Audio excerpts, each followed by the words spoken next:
Renewed Beginnings, Day 15.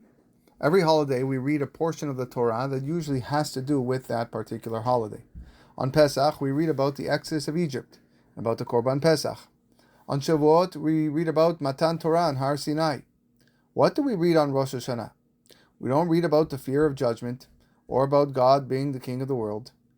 Rather we read about Sarah Imenu's conception, about her birthing of Yitzchak Avinu. Among the trembling of holiness that we experience during these high holidays, why are we talking about a woman giving birth at 90 years old? How is this relevant now? For what purpose? Not to detract anything from the amazing miracle, but what's the connection to Rosh Hashanah? The Gemara answers, because Sarah was remembered on Rosh Hashanah, that is why we read it on Rosh Hashanah. She was in a state that it would be impossible to conceive at her age. This situation is incomparable to anything you might perceive to be as bad. Finding your spouse late in life may be inconvenient if you wanted to get married earlier, but the inability to have a child is destructive to one's mental well-being. The Torah tells us that Sarah was barren and did not have a child. If she was barren, obviously she did not have a child, so what's the novelty?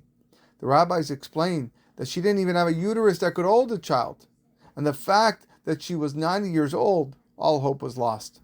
But yet, she was remembered on Rosh Hashanah and conceived.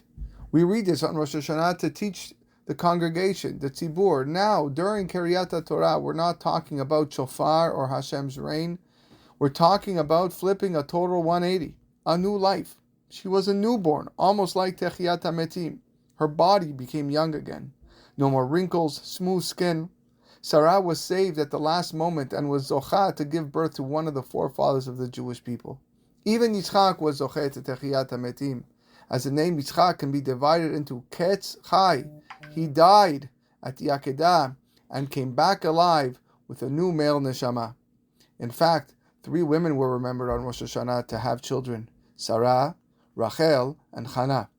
The Haftarah of the first day of Rosh Hashanah, we read about Hannah, who gave birth to Shemuel.